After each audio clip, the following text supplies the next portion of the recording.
is data? So as you know, so data actually any piece of information. It may be quantity, a number, facts, observations, measurement, graphs, or any kind of information is data. Think about your mobile phone. Whenever you are texting someone, actually you are creating a data. Okay, your text information is also a data. And whenever you are calling someone, you are also creating a data, the audio data. Okay, it is stored in the main server. Okay, main database. So data refers to a collection of facts, statistics, information, or values that are often represented in a structured or organized form. But so structured is not always the thing. Actually, we also have unstructured data. Okay, meaning structured means whenever you have something like this row, column. Okay, you have numbers over here. Okay, row, column, they are structured. But sometimes we find a lot of data, they are not structured like this. Okay, this is not structured, so this is unstructured data, but they are data. But we need to what to do? We need to manipulate those data. We need to create them, and we need to refine them. So we need to make them structured to do the deep analysis. So it is a raw material that can provide insights, knowledge, and understanding. Data can be quantitative or qualitative and is essential for making informed decisions, conducting research, and understanding various aspects of the world. So, data can be different forms, say, including, say, textual data. Think about the articles, reports, or documents. Numerical data, say, for example, numbers, statistics, measurements. Okay, categorical data. Think about the colors, types, labels, and time series data. Whenever we are collecting data over the time, that is called time series data. And spatial data. So that is geographical locations and map data, multimedia data. So combination of text, image, audio, and video. Structured, think about the row column spreadsheet database. And unstructured, that is without a predefined structure, like social media, post, email. Think about YouTube video. We have tons of millions of data over there. Okay, and in audio and video format. Okay, then structured. This is structured data. Okay, and this is, think about this. This one is unstructured data. So it doesn't have any structure.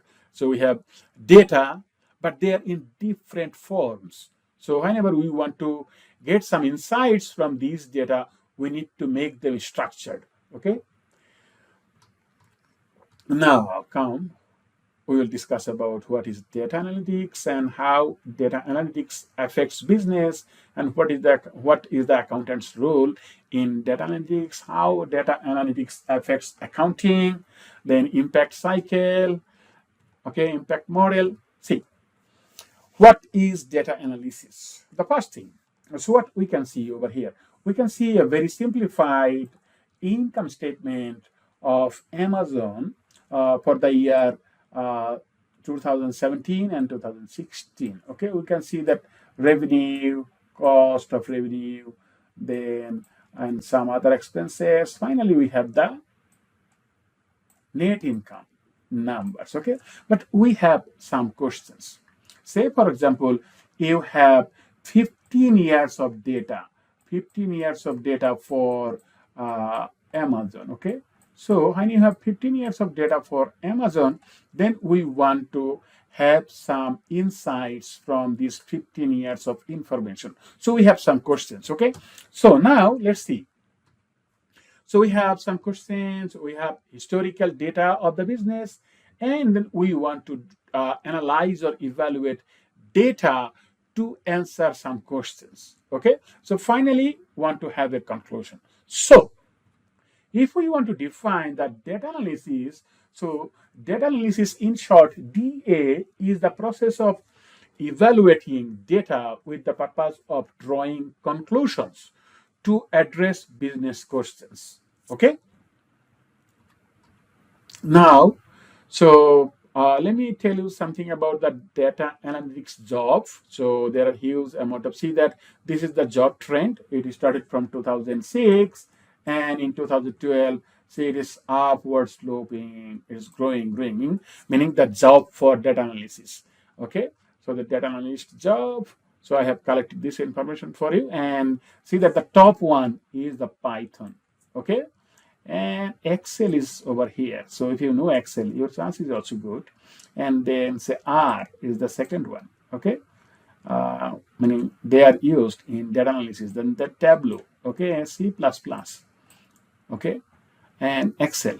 Okay, then Linux, Azure. Okay, many things over there. But so it is always better to know Python, R, Tableau, and Excel. Then you should be fine, especially in the data analysis market. Okay, so the vendor analysis, let's see, this is the vendor analysis, and 16% of the companies are using SAP. This is an enterprise resource planning system. Okay, and then Oracle, SAS, IBM, Tableau, see 5% of the companies are using the Tableau. Okay, for the data analysis. Okay, they have actually captured 5% of the market. And now the what is big data? Think about big data. So let's think about how the big data is coming to the market. See that more than 3.7 million humans use internet. Okay, now every second Google processes more than 40,000 searches every second. Worldwide, more than 5 billion searches every day. And every minute, see, these things are happening around the world every minute. So Snapchat users share more than a million photos every minute. So users watch 4.5 billion YouTube videos, and more than 511,000 tweets are sent on Twitter. More than 18 million texts are sent via mobile phone. More than 188 million emails are sent. More than 104 million spams are sent. And weather channels receive more than 19 million forecast requests. And overriders take more than 10,000 trips in a minute. And Skype users make more than 232,000 calls in a minute around the world. Now, top 10 big data trends. So read the white paper. So here is the link. Okay. So who came up with the idea of big data in 1944? So Wesleyan University librarian Fremont Ryder speculated that 2040 Yale University will have more than 200 million volumes. Okay, and sociologist Charles Tilly was first person to use big data in his article 1980. In 1990, Peter Denning thought of what's possible to build a machine that can recognize patterns in the data. Then in 1997, Michael Cox and David Ellsworth used big data for the first time in ACM paper.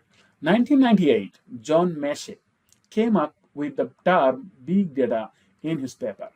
2000, Francis Diebold referred to big data explosion in the quantity. 2005, Hadoop was created by Yahoo, built on top of the Google's MapReduce.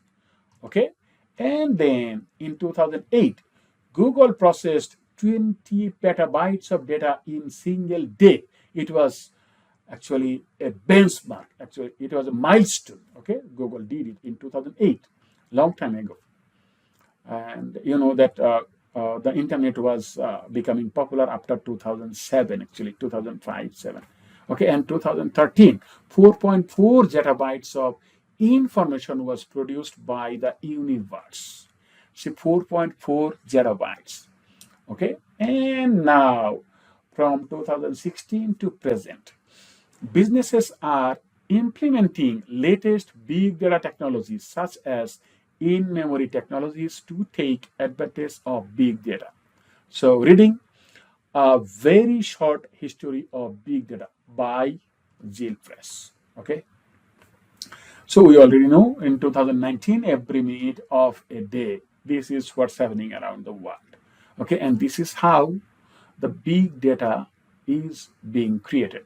Okay, so what is big data? Okay, see, and here are the measurement of the data. So see that I think most of you already know about this. So it was, see, in 2006-7, I was buying, say, floppy disk, and it has meaning the data. It could store only bytes amount of data, say 200 bytes, 500 bytes. Okay, then came the megabyte, then gigabyte, terabyte, petabyte, exabyte, zettabyte, and yottabyte. Think about this. Okay, and now the V's of big data.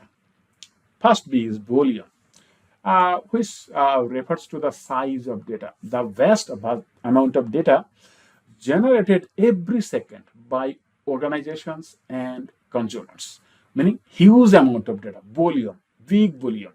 So, okay, and the variety, it refers to the different types of data.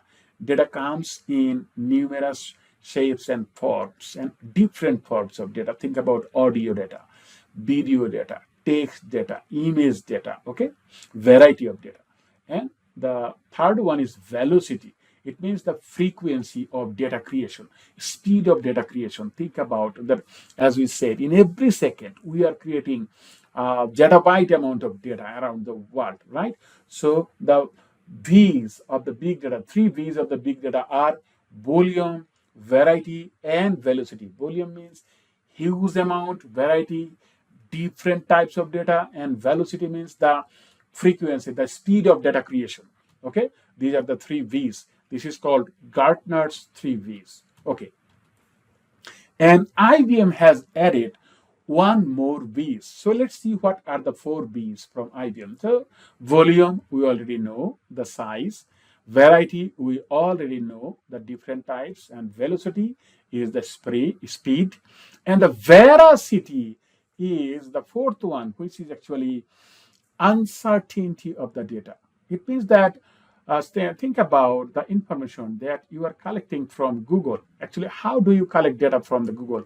So whenever you are searching something on Google, so Google is actually recommending you different websites. Okay, and in those websites, many people, different people, have posted some information. Now the question is, the person who has created that blog post or post, are all the information correct?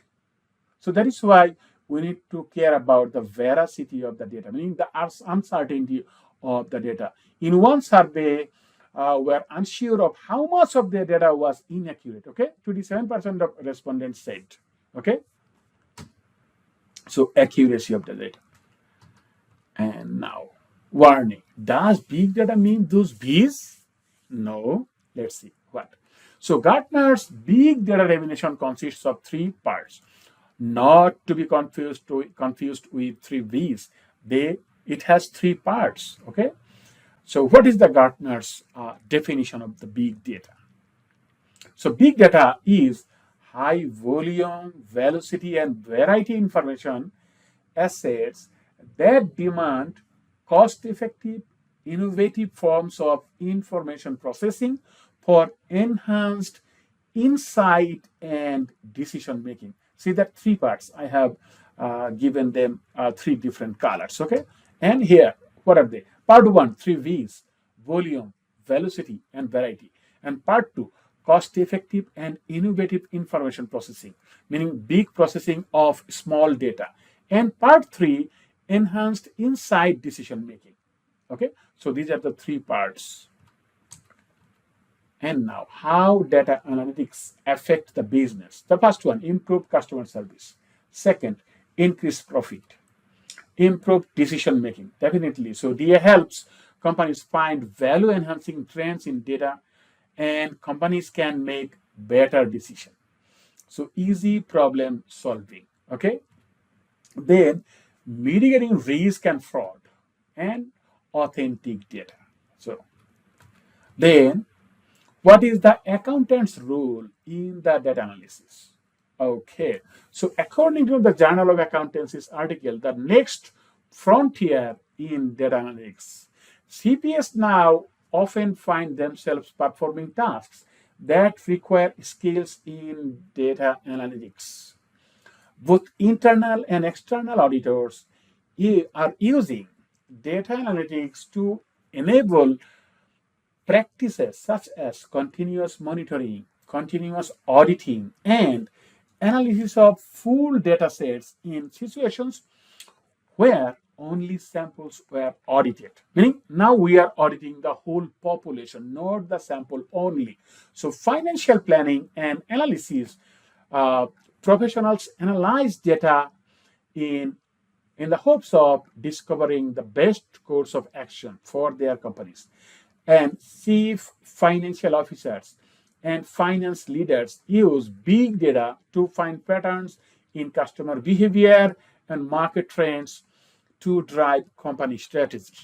Okay, four types of data analytics modern accountants do. Descriptive analytics, it provides insight based on past information. So what's happening? Diagnostic examines the causes of past results. Why did it happen? Predictive, meaning what will happen, when and why. Prescriptive, meaning what should we do. And then, what types of skills do accountants need to be competitive in data-driven world? First one, good technical skills. Second, understanding business context.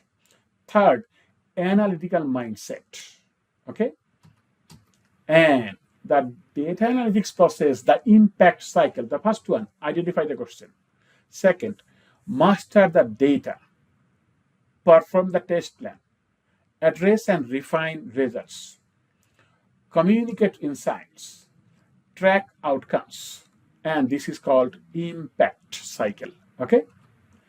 How are data analysis transforming accounting profession? Okay, so the data analytics is transforming accounting profession in significant ways, uh, reforming how the accountants uh, identify, process, analyze, and interpret the financial information.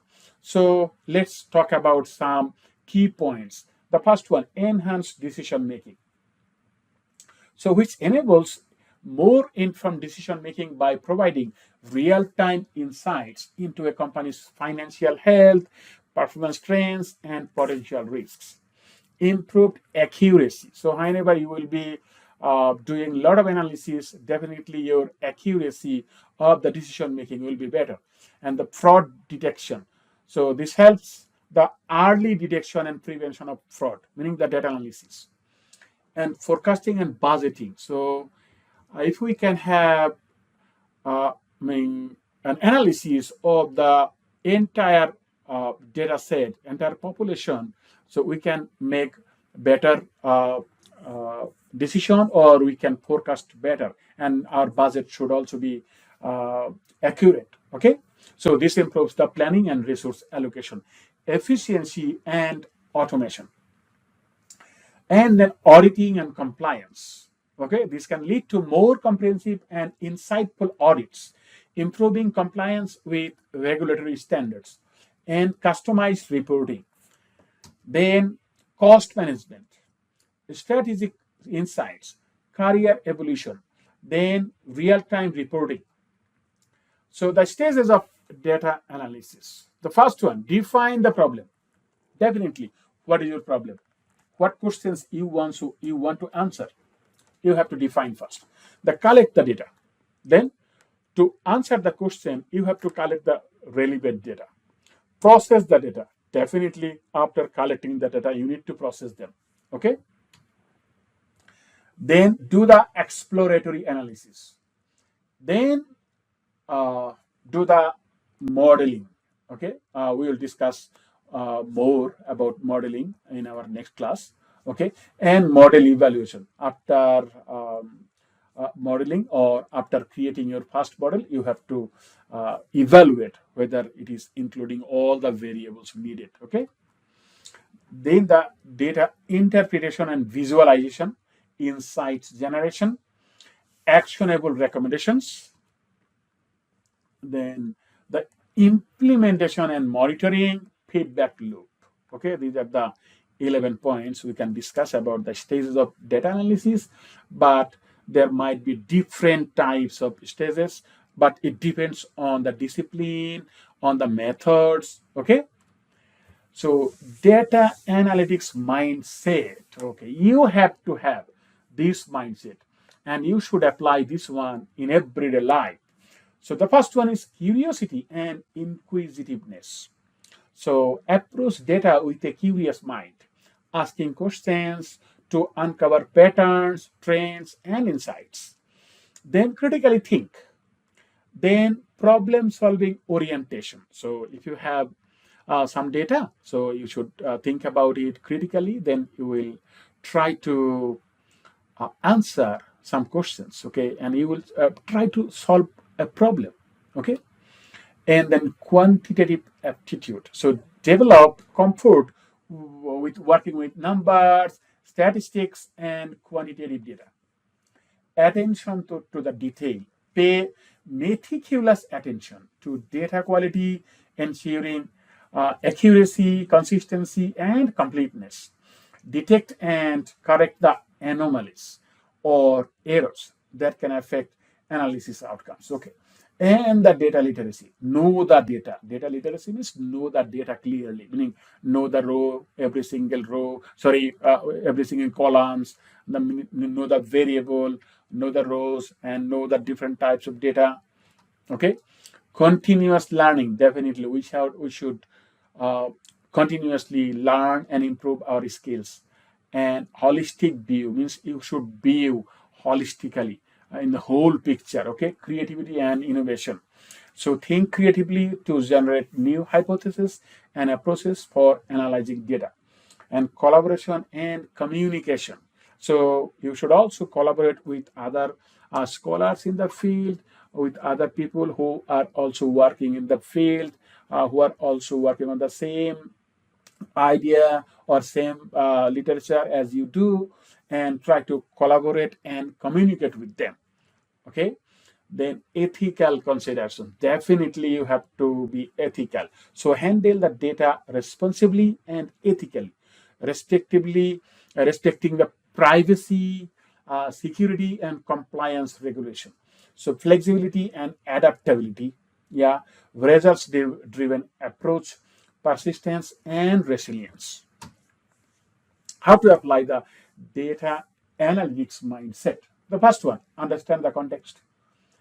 You must have curiosity, and you will always ask questions, collect and prepare the data, exploratory analysis, hypothesis development, then choose the analytical techniques, as what kind of techniques you are going to apply for the analysis, whether you will be applying the descriptive statistics, the correlation, regression, or multiple regression analysis, visual analysis. So you should think about that.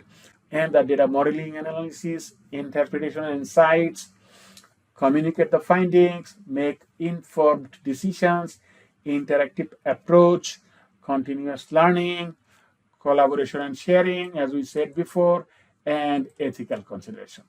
Okay, so this is what we have learned. Okay, let's go to the practical one.